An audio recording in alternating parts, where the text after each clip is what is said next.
Songsar ne nangphan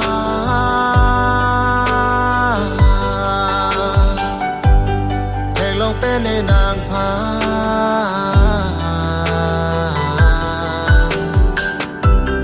Sengve arlo ne jadidam Pisi ne ridam ver nangphan Pisi ne ridam ver nangphan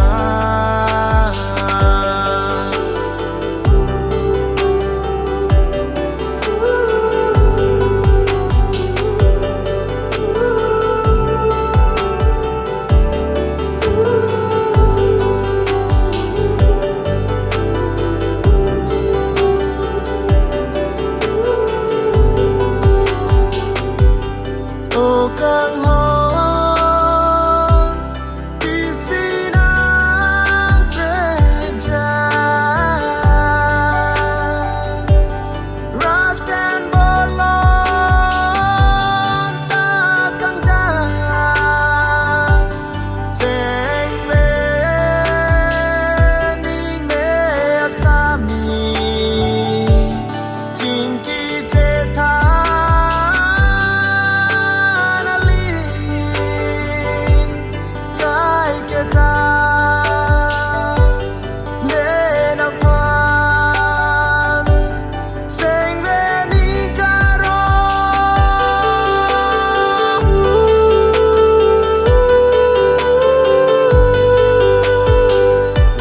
sita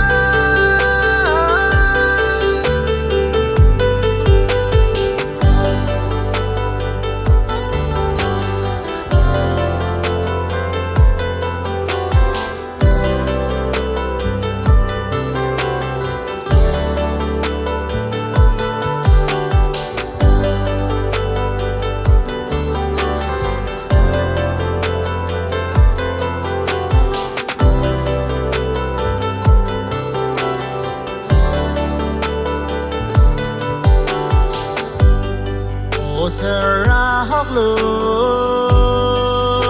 nangphan Sengve hangdetlo chenam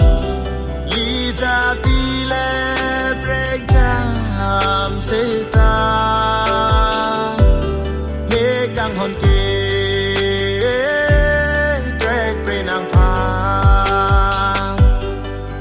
kanghon prekpre nangphan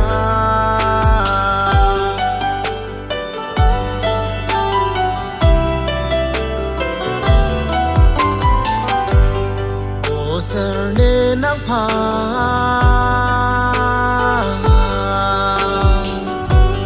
Theklok pe ne nangphan